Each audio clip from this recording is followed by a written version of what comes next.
While AI can remove friction, it's not building trust, and it's not building belonging, and it's certainly not building culture. Hit it! That's what I'm talking about. Wait! Okay, now, from the beginning. Hit it, boys. Welcome to Higher Ed Pulse, your no-fluff guide to artificial intelligence in higher ed.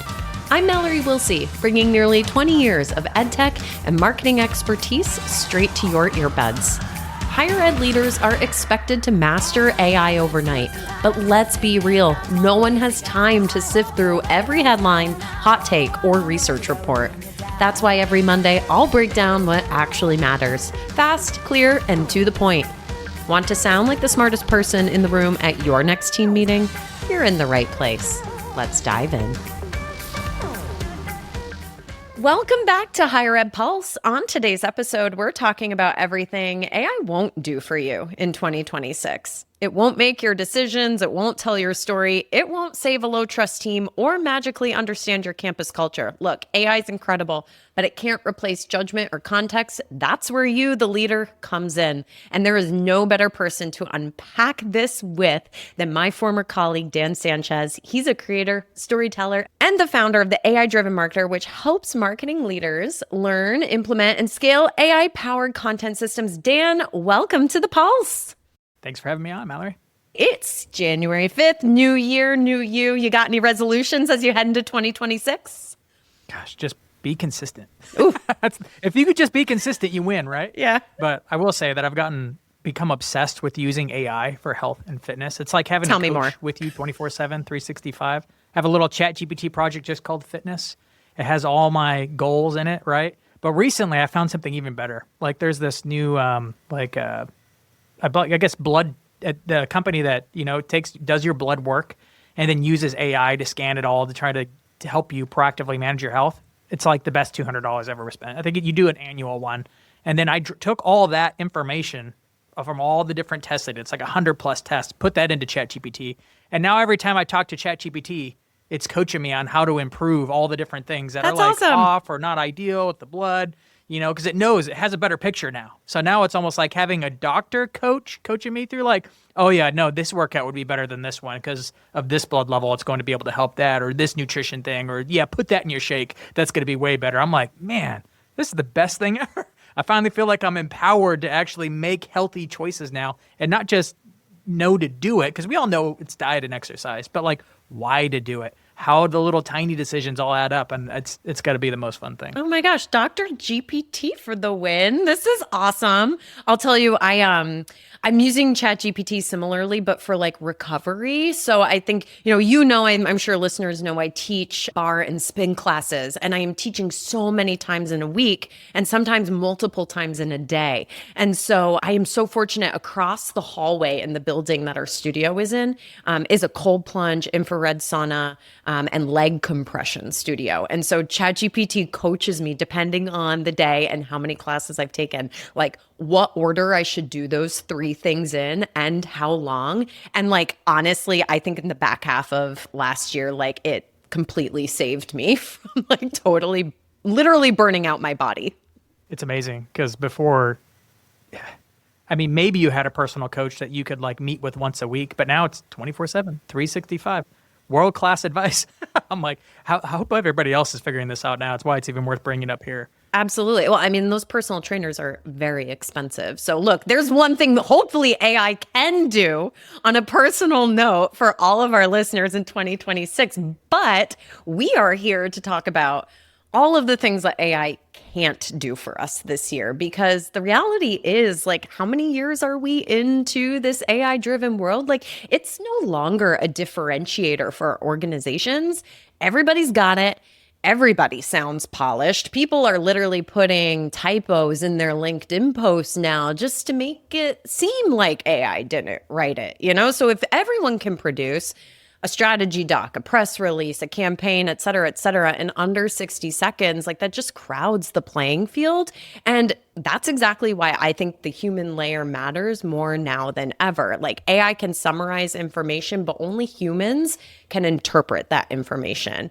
So let's lean into what us humans do best. We can build trust. We can create leadership. We can create culture and meaning. And here in 2026, I think higher ed's running headfirst into that reality. Institutions have spent the last few years racing to adopt AI, but now the shine's wearing off and the pressure, the ROI pressure, especially settling in.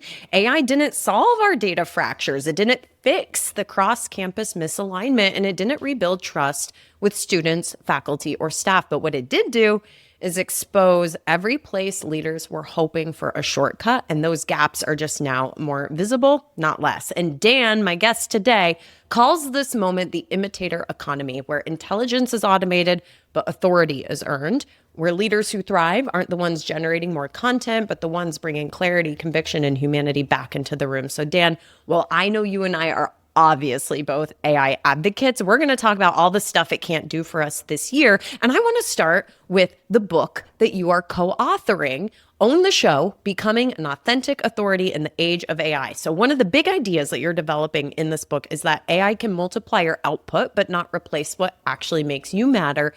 So let's go back to where I started. In 2026, where polished content's cheap and everyone sounds like an expert, what does authentic authority actually look like in your opinion, and what are leaders getting wrong about it? I will say, I've never felt better about my typos on LinkedIn than this year.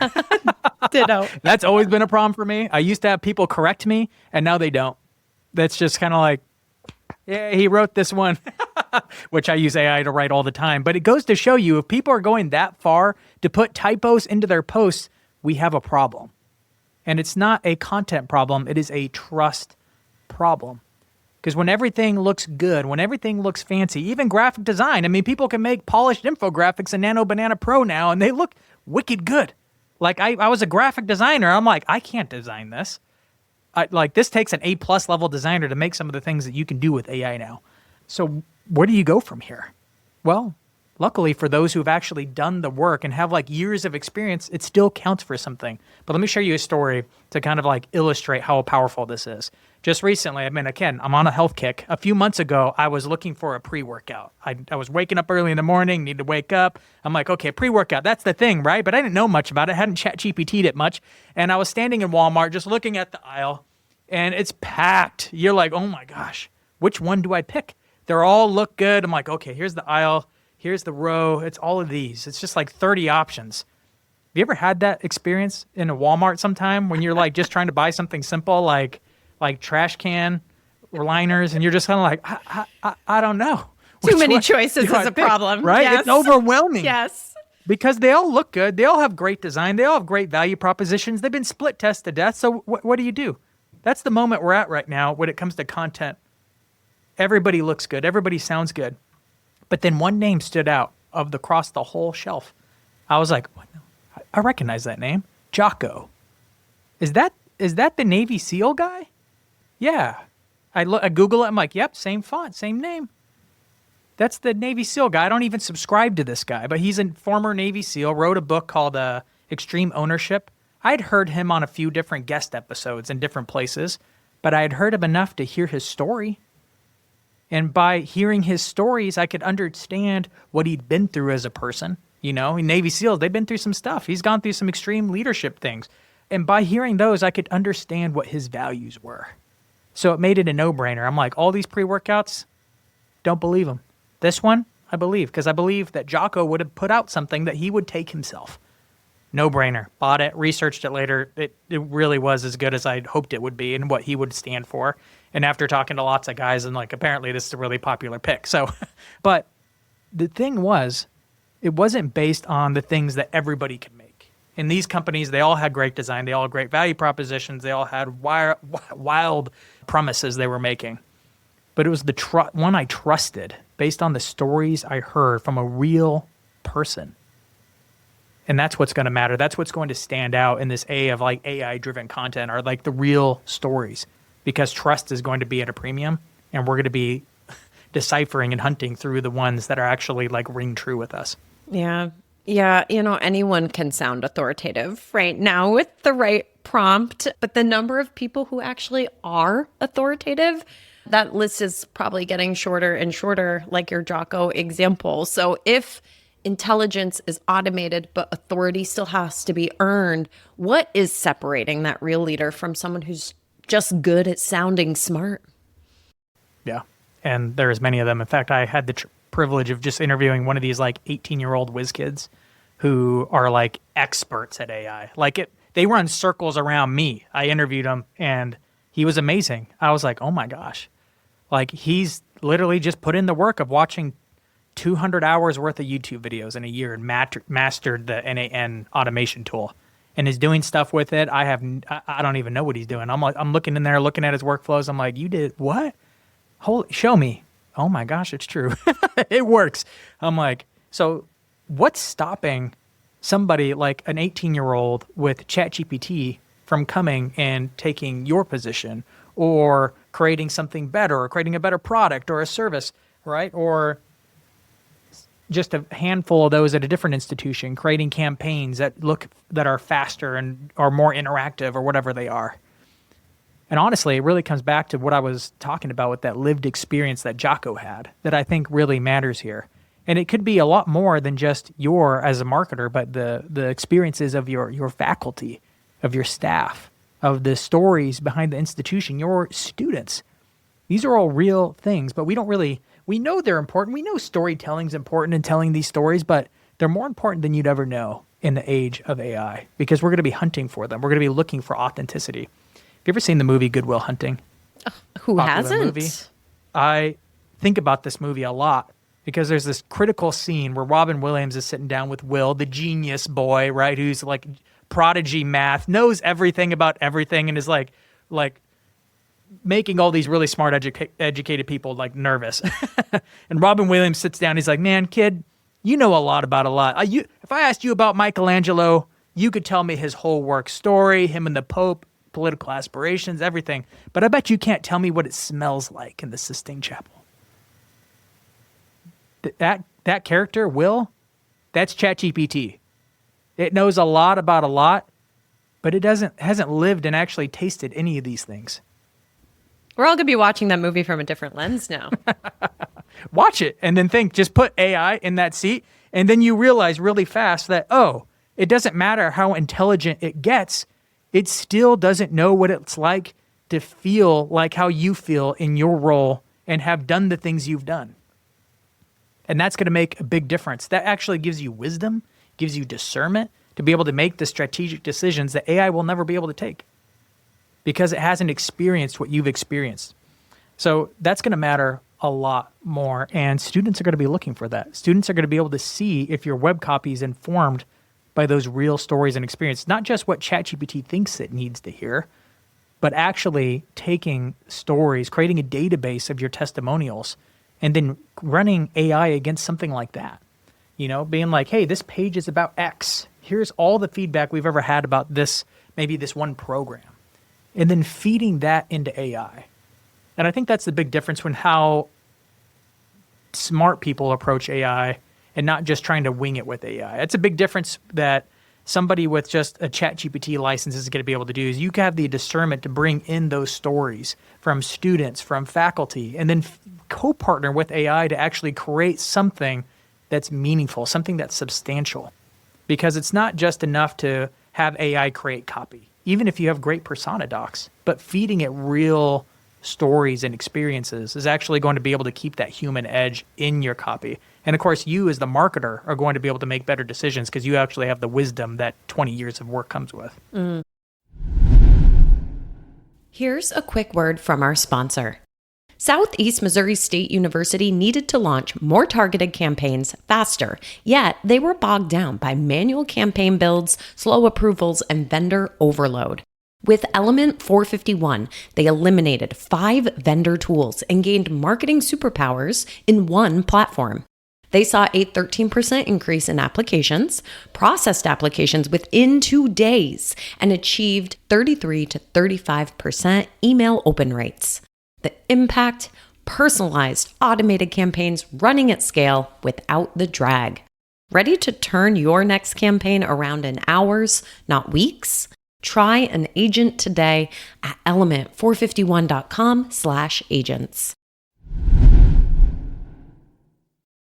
So I want to connect what you just said to something that I think feels very true with inside colleges and universities right now, because you were referencing like data and information and interpreting the information.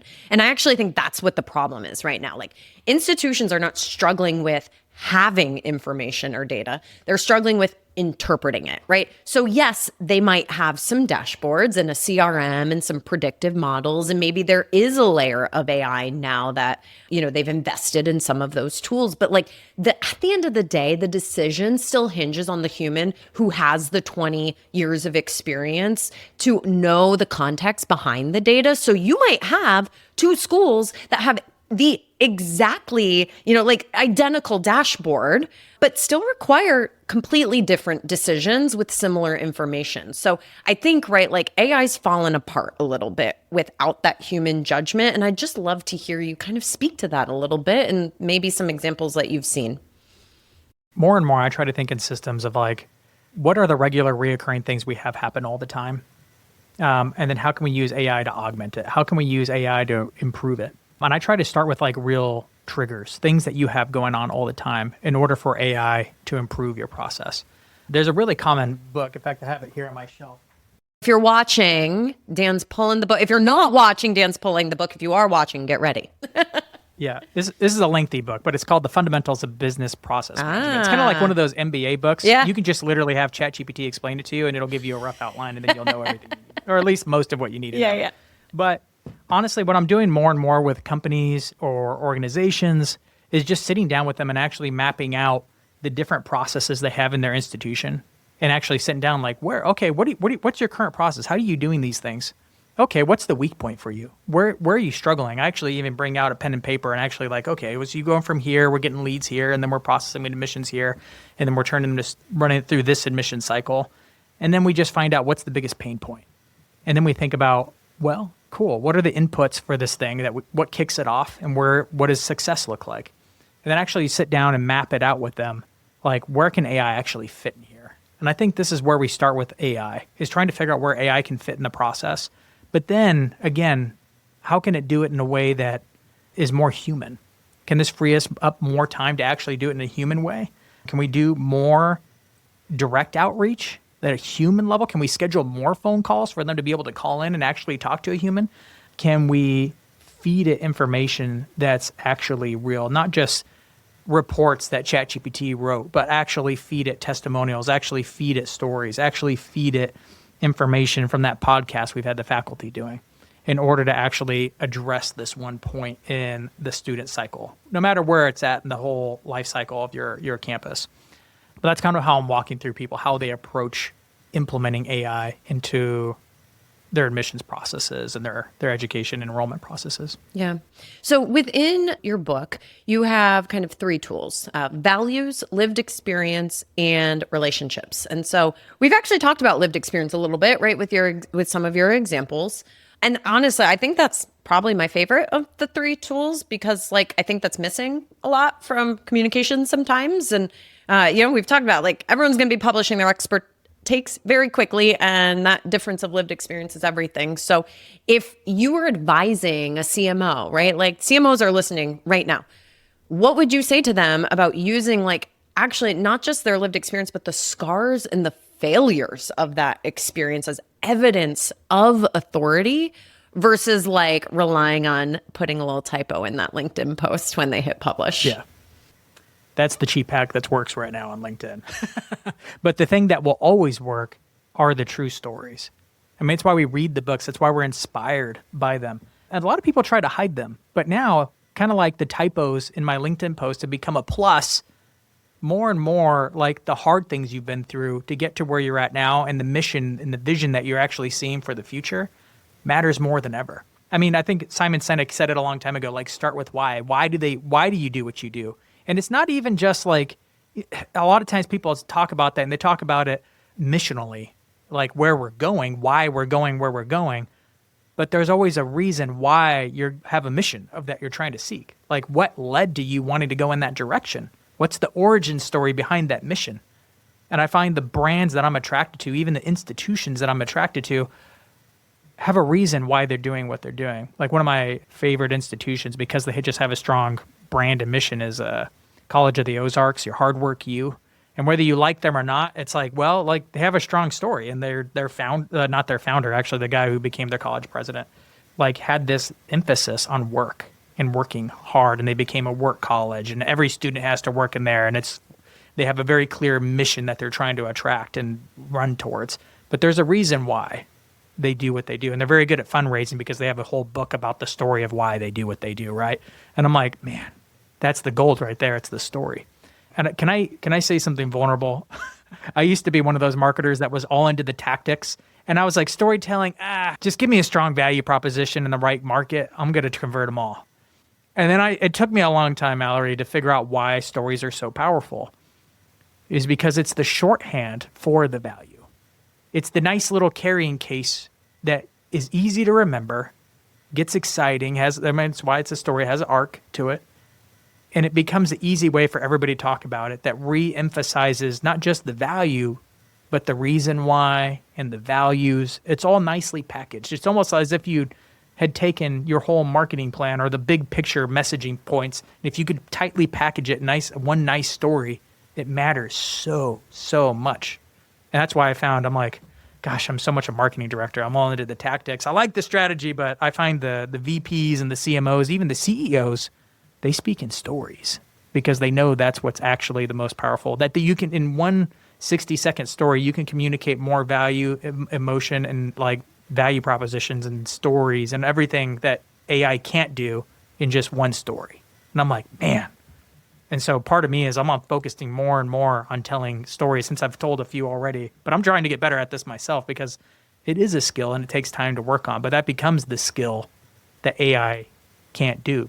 It can make stories up, but it can only do fiction. Yeah. Well, and when you tell a good story, that leads to relationship building, and that leads into your third tool, which is relationships. And so we know in this higher ed industry, like relationships are truly everything. And while AI can remove friction, it's not building trust, and it's not building belonging, and it's certainly not building culture. So I guess what I'm trying to say is like relationship work is slow, right? It takes a lot of time to build relationships and earn trust and build culture.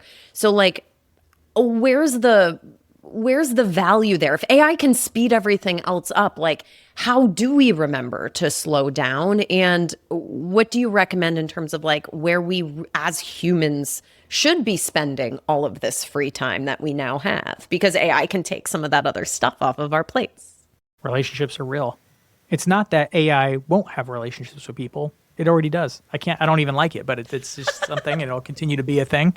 But man, maybe last spring, I think when ChatGPT finally put out its O3 reasoning model and it could search the web and do stuff, it was so good that I had to take a step back. I'm like, okay, like what will AI not be able to do 10 years from now? Because maybe we need to think about what it won't be able to do so that, of course, we become AI driven, we learn all this stuff, but I'm like, what will it not be able to do? And that's what led to even me thinking like, okay, it'll never be able to have values because it can talk about everybody else's values, and it's just one prompt away from shifting values. So it's all shifty. It's like it doesn't have any conviction. It doesn't have that, but it can also never be a human. And that kind of matters because if it can never be a human, it'll never be able to have a relationship that's human to human. It'll never be able to relate to people like people because it doesn't have that lived experience. It's just different. It will always be different. Doesn't matter how good the robots are. It'll never be the same. And that's something that I'm making a bet on. So it's like, and I've started to hear some other players. Like I was just at a Sixth Sense conference and they were talking like the major factor that I asked someone really much smarter than me who did a lot of data research. I asked him, I'm like, what's the one thing that people like 5 years from now, companies will be like applauded for thinking ahead and being this aggressive in this new tactic. But right now they're starting it, but they won't be like applauded for it as the innovators for another 5 years. He's like, relationships, scaling and building relationships systematically. I'm like, we probably will invent whole programs for relationship management and keeping in touch with people. Right now, even when I say that, we're like, wait, what? I know a few people who think salespeople often think like that, but it's more than sales. It's so much more than sales. And I think it's important for like your internal relationships with your team, of course, but even cross team, Like, this is going to become a bigger and bigger deal. Like, the people who stand out, who keep their jobs if the AI doesn't take them, or who are the ones leading the change if like AI leads to a revolution in jobs, whichever way it goes, will be the people who are able to scale relationships internally, but also externally. AI will get good at doing a lot of things, but it won't be able to scale relationships in the same way. And it'll look like a lot of different things. It'll be one-to-one for people who are good at building one-to-one. I mean, I'm a one-to-one guy. That's why I like podcasting. I can have lots of one-to-one conversations with really cool, smart people. But then there's people like you, Mallory, you're putting on a whole event. And that's exciting, right? So like you're getting into the event space and planning and getting people together. Like that's a whole relational thing too. And I think the people who build these kinds of skills and double down on them, even come up with maybe systems around it, and institutions who can do it well, will be the ones that succeed. One last example is there's a conference that crushes it. And I didn't realize you could be good at it with a conference, but it was Michael Stelzner, because he's a relational guy for Social Media Examiner. So I finally went to his. I was on staff, and I went to his conference to speak, but also to serve at the event. And I realized that he had really engineered that conference with 2,000 people at it for relationships. And he had a bunch of tiny little tweaks to it that made it easy for you to meet and come away with 10 new friendships from the event. And I was like, wow. Like, so people, like, this is where I think it's important for higher ed institutions, because what he did for conferences, institutions can do for students. On campus preview weekends, on campus visits. Where can you net and help them build more relationships with each other, with the faculty? If AI is doing all this other stuff for us, how are we building systems to create more relationships and stronger relationships? I think this becomes the thing that more colleges will probably talk about 5 to 10 years from now, are the ones who are like, oh, we created relational systems. Yeah, I co-sign all the things you just said. And, you know, as we are wrapping this episode up, I want to know from your perspective, like, if a leader wants to stay credible this year, right, and they've been inspired by listening to this episode, as AI is taking over more of their tasks, right? All those things you mentioned, like as a marketing director, you loved the tasks, right? So unfortunately for the marketing directors out there, there's fewer and fewer tasks because AI is taking it over. So what is that human responsibility that leaders need to reclaim in 2026 instead of automate in order to stay credible? You need to focus on telling your story and the stories of others around you. Honestly, Full circle. AI can help you tell them too. Oftentimes, I have a little custom GPT or now a chat GPT project with just instructions on how I like my LinkedIn post written, and I'll just open it up and dictate the story or the thing that I want to tell. It saves so much time. I used to have to sit down and bullet it out and then take the time to pen out all the different ideas or things I wanted to share, but now it's easier than ever. But the difference between someone who just asked ChatGPT to come up with the banger for him, which is always going to be some generic piece of advice, and you, is that if you're a leader, you have a decade or two worth or 3 worth of stories you can tell. Tell some of those stories. Share them. It will be helpful for you as building authority for your own personal brand. It's helpful for your institution because your students, if all your faculty are doing, or a lot of your faculty and some of your staff members are doing stuff like that, you're getting out there and sharing a bit of the piece of the institution because you are a piece of that institution. And if you're using AI, it's just amplifying that lived experience. It's amplifying those values and amplifying your expertise in a way that really builds authority, not just for you, but for the organization you work for. Dan, where can folks find you? AI-drivenmarketer.com, of course, and you'll be able to find the book there, the podcast, the newsletter, and all the links, the links. Highly recommend y'all visit that website and go subscribe to Dan's feeds. When it comes to thinking about this stuff and AI, Dan is one of the first people I think of and turn to. And it was, Dan, really just lovely to be able to reconnect with you and kick this year off with this kind of resurgence around relationships and storytelling and all these things that I hope is really going to resonate with our listeners. Thank you so much. Before we wrap, any final thoughts? I was going to say, we started with this health gig. Yeah. And I will say, it's funny because like we led into like, oh, we're going to do more human stuff. And I was talking about AI replacing doctors. It's funny, but I wanted to bring it back because I'm like, going deeper on this whole thing has actually led me to having more conversations with experts and friends and chiropractors than I've ever thought possible, only because the spark got started. So I want to be a big advocate for human first, AI driven. And that's what I'll leave with. Preach. I love it. All right, folks, we'll catch you next week. Bye-bye.